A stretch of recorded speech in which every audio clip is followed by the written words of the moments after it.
नमस्कार, मेरा नाम है कृतिका सहगल और आज मैं वेलकम करूंगी एस्ट्रोलॉजी अवेयरनेस एसोसिएशन से तुषार जैन का। तुषार एस्ट्रोलॉजर हैं, फेस रीडर हैं और वास्तु कंसल्टेंट हैं और आज हम इनसे जानेंगे कुछ ऐसे इंसाइट्स, ऐसी नॉलेज एस्ट्रोलॉजी के बारे में जो हम अभी तक नहीं जानते हैं। Welcome Tushar. Thank you Kritika ji. Tushar, सबसे पहले तो आप हमें थोड़ा सा ना बेसिक समझाइए एस्ट्रोलॉजी के बारे में। एस्ट्रोलॉजी क्या है? या वैसे तो देखा जाए तो एस्ट्रोलॉजी एक बहुत ब्रॉडर टर्म है, बट अगर हम एक शॉर्ट में बात करें तो astrology is a guiding and a planning tool. Astrology एक ऐसा रोड मैप है जिसको अगर हम फॉलो करें तो हम एक बेटर लिविंग को अडॉप्ट कर सकते हैं अपनी लाइफ इवेंट्स को प्लान करके। एस्ट्रोलॉजी की अगर हम हिंदी टर्म की बात करें तो हिंदी में एस्ट्रोलॉजी को ज्योतिष कहा गया है, जो कि दो शब्दों के मेल से बना है, दो शब्दों का कॉम्बिनेशन है। एक है ज्योति और दूसरा है ईश। ज्योति का मतलब लाइट और ईश निकला है ईश्वर से, दैट मीन्स गॉड। तो अगर हम इसको कंबाइन करें तो ज्योतिष का मतलब होता है द लाइट ऑफ गॉड। और अगर हम इसको सरल शब्दों में आम भाषा में समझे, ये ऐसे सिग्नल्स हैं जो कि हम एस्ट्रोलॉजी से डिकोड कर सकते हैं। जो सिग्नल हमें भगवान दिखाना चाहते हैं अपनी लाइफ के प्रति कि हमारे लाइफ की एक मंजिल क्या है, डेस्टिनेशन क्या है या पर्पस ऑफ लाइफ क्या है, वो हम एस्ट्रोलॉजी से डिकोड कर सकते हैं इसकी कैलकुलेशन से, क्योंकि बहुत ही एक इजी टू डू टास्क है और कोई भी व्यक्ति इसको सीख के इसको फॉलो कर सकता है। और अगर व्यक्ति सीख नहीं भी सकता तो आज इतने सारे एस्ट्रोलॉजर्स अवेलेबल हैं, हम उनकी गाइडेंस से अपने लाइफ पाथ को इजी बना सकते हैं। आज के समाज में ज्योतिष को कुछ इस तरह से पोर्ट्रे किया गया है कि अक्सर लोग ना इसको उपाय की एक विद्या या भाग्य बदलने की विद्या समझते हैं, जबकि ऐसा नहीं है। मेजोरिटी ऑफ लोगों का कंसर्न ना यही रहता है कि हमारे फील्ड में जो भी प्रॉब्लम है हमें बस उसकी रेमेडी मिल जाए और हमारा काम जो है आसान हो जाए। बस लोगों को ज्योतिष यहीं तक लगता है, जबकि ऐसा नहीं है। असल में जो ज्योतिष है ना, वो कर्मा अलाइनमेंट टूल है। ये कर्मा अलाइनमेंट अपने आप में एक बहुत इंपॉर्टेंट चीज है, बिकॉज अगर हम अपने हिंदुत्व के स्क्रिप्चर्स में जाएं, लिटरेचर में जाएं, तो हमें यही मिलेगा कि जो हमारा जन्म है ना, ये कर्मों को, अपने पूर्व जन्म के कर्मों को काटने के लिए हुआ, बैलेंस करने के लिए हुआ, और उन्हीं पूर्व जन्म के कर्मों के बेस पे हमारे को प्लैनेटरी कॉम्बिनेशंस मिलते हैं। हमारे को हमारी लाइफ में जैसे 12 भावों में हमारे लाइफ के सारे एस्पेक्ट्स डिवाइडेड हैं, वो हमारे डिफरेंट सेगमेंट्स को डिनोट करते हैं। कुछ प्लैनेट्स अच्छा दिखाते हैं, कुछ खराब दिखाते हैं, वो सब डिपेंड करता है हमारे पास्ट लाइफ कर्मा को। अब ये कर्मा अलाइनमेंट टूल कैसे है, ये हमें समझने की जरूरत है। अगर हम उन इंडिकेशंस को समझें और एक्सेप्ट करें तो हम अपने कर्मास को अलाइन कर सकते हैं। ज्योतिष में अच्छे और बुरे जैसा कुछ नहीं है। अगर इस परमात्मा ने हमें जीवन दिया है तो अच्छे के लिए ही दिया है, बट अच्छा कब होगा, जब हम उसको उस तरह से एक्सेप्ट करेंगे। बिकॉज जो हमने पास्ट डीड्स की हैं वो तो हमें बैलेंस करनी है। ये कैसे होगा, हम एक एग्जांपल से समझते हैं। करीब 3 साल पहले की बात है, मेरे पास एक मदर फादर अपनी डॉटर की कुंडली लेके आए जिसने की ग्रेजुएशन कंप्लीट की थी और वो कंसर्न थे कि इसकी मैरिज कब होगी। और कुंडली में मैरिज हाउस थोड़ा वीक था, जो कि लेट मैरिज को इंडिकेट करता था। मैंने उन्हें डायरेक्टली तो ये नहीं कहा कि मैरिज जो है लेट होगी। लेट मैरिज का मतलब था कि वहां पर जो मैरिज है वो 30 इयर्स के अराउंड होगी और ग्रेजुएशन उनकी कंप्लीट हुई थी अराउंड एज ऑफ 22-23। अगर हम किसी को डायरेक्टली कहेंगे कि 30 इयर्स तक मैरिज नहीं होगी तो उसके लिए थोड़ी परेशानी हो जाती है। तो हमने उन्हें ये नहीं कहा कि 30 इयर्स तक मैरिज नहीं होगी, बट मैंने उन्हें गाइड किया कि आप शादी के लिए प्रयास जारी रखें, बट आपको यहाँ पे कुछ पोस्ट ग्रेजुएशन और फर्दर जॉब के लिए करियर अपॉर्चुनिटी सीख करनी चाहिए। बिकॉज कुंडली प्रोफेशनली बहुत ही बढ़िया थी। अब प्रोफेशनली कुंडली बढ़िया थी, बट वो प्रोफेशनल रिजल्ट कब देगी, जब हम काम करेंगे। तो यहाँ बट आज इंडियन सोसाइटी को कुछ मेंटालिटी, कुछ हमारे कुछ सोसाइटी में कुछ ऐसा वर्ग है जिन्हें लगता है कि ग्रेजुएशन होगी, लड़की को पढ़ाकर उसकी शादी कर देने में ही भलाई है, तो वो मैरिज के लिए ट्राई करते रहे और उन्होंने कोई प्लानिंग पोस्ट ग्रेजुएशन की या करियर की तरफ कोई ध्यान नहीं दिया। और रिजल्ट ये है कि आज 3 इयर्स हो चुके हैं और 3 इयर्स में अगर उन्होंने पोस्ट ग्रेजुएशन प्लान किया होता तो अब तक पोस्ट ग्रेजुएशन हो चुकी होती and the girl would have been into her career, but अभी तक ना मैरिज हुई और ना ही पोस्ट ग्रेजुएशन हुई। तो यहाँ पर इस तरह से हम लाइफ के डिफरेंट एस्पेक्ट्स को, डिफरेंट हमारे आयामों को प्लान कर सकते हैं और जो इंडिकेशंस हमारे को प्लैनेट्स दे रहे हैं उनको समझकर अपनी लाइफ को बेटर कर सकते हैं। और इन सब चीजों की इंसाइट्स हमारे को श्रीमद् भागवत गीता में अध्याय 18 में श्री कृष्ण ने भी दिया है। 18वें अध्याय में क्लियरली मेंशन्ड है, कोई भी घटना घटित होती है 5 चीजों को कंबाइन करके। वो 5 चीजें क्या हैं? फर्स्ट है कर्ता, मीन्स उस इवेंट को करने के लिए कोई पर्सन होना चाहिए। सेकंड है क्रिया, मीन्स कोई एक्शन करना पड़ेगा। थर्ड है करण, करण मीन्स करने का कारण। उसके बाद है आधार, आधार, और उसके बाद आता है भाग्य। ये जो ज्योतिष है ये हमारा 5वां पार्ट है भाग्य, और ये डायरेक्टली कंबाइंड है हमारे सेकंड पार्ट से जो कि एक्शन। तो एक्शन कब क्या लेना है ये हमें ज्योतिष बताता है, ज्योतिष हेल्प करता है। तो ये कुछ बेसिक एस्ट्रोलॉजी के बारे में थोड़ी सी जानकारी थी कि मैं समझता हूं कि हमारे व्यूअर्स को हेल्प करेगी, बिकॉज आज एस्ट्रोलॉजी क्या है ये समझना ही अपने आप में बहुत बड़ा सब्जेक्ट है।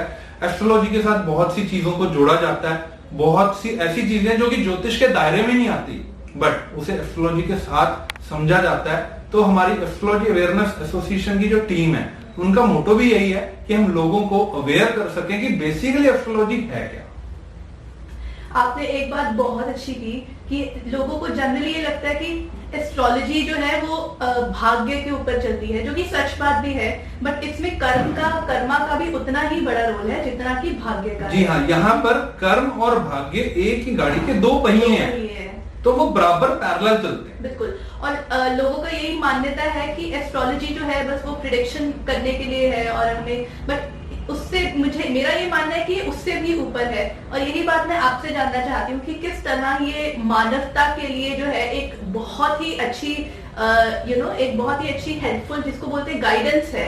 तो ये ह्यूमैनिटी को किस तरह से रिप्रेजेंट करती है, किस तरह से ह्यूमैनिटी को ये हेल्प करती है एस्ट्रोलॉजी? देखिए वैसे तो ना ज्योतिष में हर एस्पेक्ट कवर्ड है, जैसे कि संहिता ज्योतिष में समाज कवर्ड है, होरा ज्योतिष में पर्सनल कवर्ड है, हम जो पर्सनल प्रेडिक्शंस करते हैं।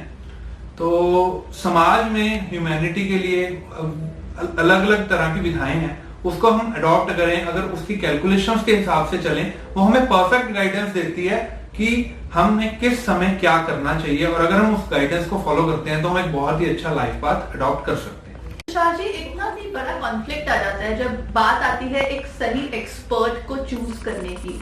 तो आजकल एक बहुत ही मतलब मैं अपने एक्सपीरियंस से भी बोल रही हूँ कि सभी एस्ट्रोलॉजर्स पर हम भरोसा नहीं कर सकते। ये कहने वाली बात थोड़ी सी कड़वी है पर सच है।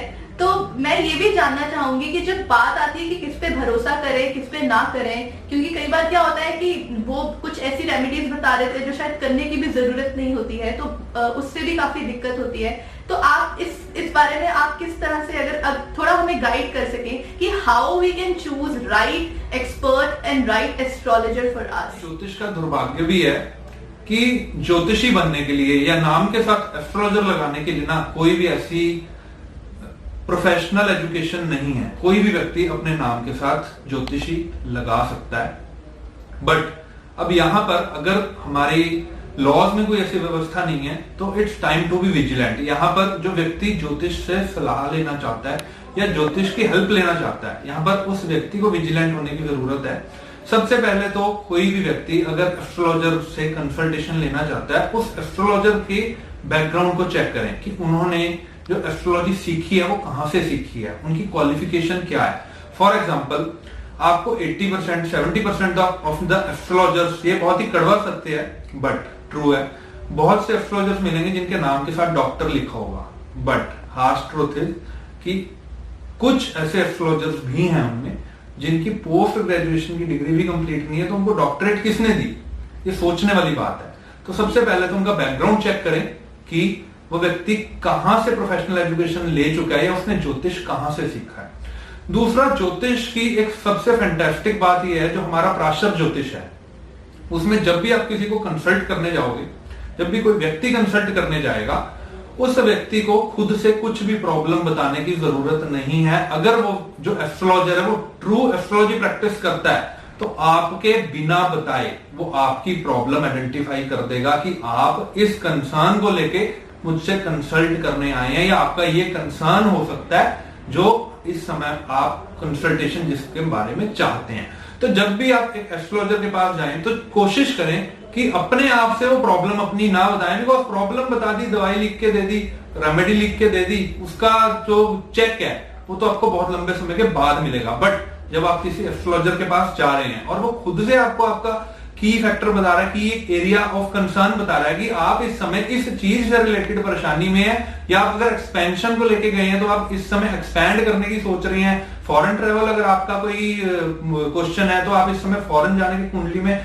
योग बन सकते हैं। कुछ ना कुछ वहां इंडिकेशन हमारे को मिलती है, तो आप सामने वाले को एनालाइज करने दें, और अगर कोई व्यक्ति ऐसा कर सकता है तो 100% वो एक सही एस्ट्रोलॉजर है, वो एक सही पर्सन है। और अगर आज तक आप ऐसा एक्सपीरियंस नहीं कर पाए हैं तो आप एस्ट्रोलॉजी अवेयरनेस एसोसिएशन के जो मेंबर्स हैं, जो पैनल पे एस्ट्रोलॉजर्स हैं, आप उनसे कंसल्ट करें। आई गारंटी यू कि आप ऐसा एक्सपीरियंस कर पाएंगे, बिकॉज इसमें कुछ भी मुश्किल नहीं है। जो सच में सही एस्ट्रोलॉजी प्रैक्टिस करता है वो कुंडली देखकर बिना आपके बताइए बता सकता है कि आपका कंसर्न क्या है। थर्ड चीज, हमें जिस भी व्यक्ति से कंसल्टेशन लेनी है, आजकल सोशल मीडिया का जमाना है, गूगल पे आप उस व्यक्ति के रिव्यूज चेक कर सकते हैं, फेसबुक पे रेटिंग्स चेक कर सकते हैं, वीडियोस यूट्यूब पे आप चेक कर सकते हैं कि यूट्यूब वीडियोस में वो व्यक्ति किस अप्रोच से प्रेडिक्ट कर रहा है, क्या उनकी आइडियोलॉजीज हैं। तो अगर आप इन चीजों को फॉलो करेंगे तो आप बहुत इजीली एक राइट पर्सन पे जाएंगे, बिकॉज एस्ट्रोलॉजी गलत नहीं है, एस्ट्रोलॉजी करने वाला गलत हो सकता है। बट आज के समय में हो क्या रहा है, अगर आप किसी गलत व्यक्ति के पास पहुंच गए हैं तो हो सकता है आपका ज्योतिष पे विश्वास उस तरह से ना बैठ पाए जिस तरह से अगर आप एक राइट एस्ट्रोलॉजर के पास जाते तो आपका फेथ एस्ट्रोलॉजी पे बन सकता है। एस्ट्रोलॉजी में आपका इंटरेस्ट कैसे आया? व्यक्ति ज्योतिष नहीं चुनता, ज्योतिष व्यक्ति को चुनता है। तो यहां पर भी मैं ये मानता हूं कि पूर्व जन्म के मेरे कुछ गुड कर्मा भी होंगे कि मुझे इतने अच्छे शास्त्र की एनलाइटमेंट मिली, मैं इस ज्योतिष को पढ़ पाया, समझ पाया। But basically from childhood only मेरा इंटरेस्ट एस्ट्रोलॉजी में रहा है।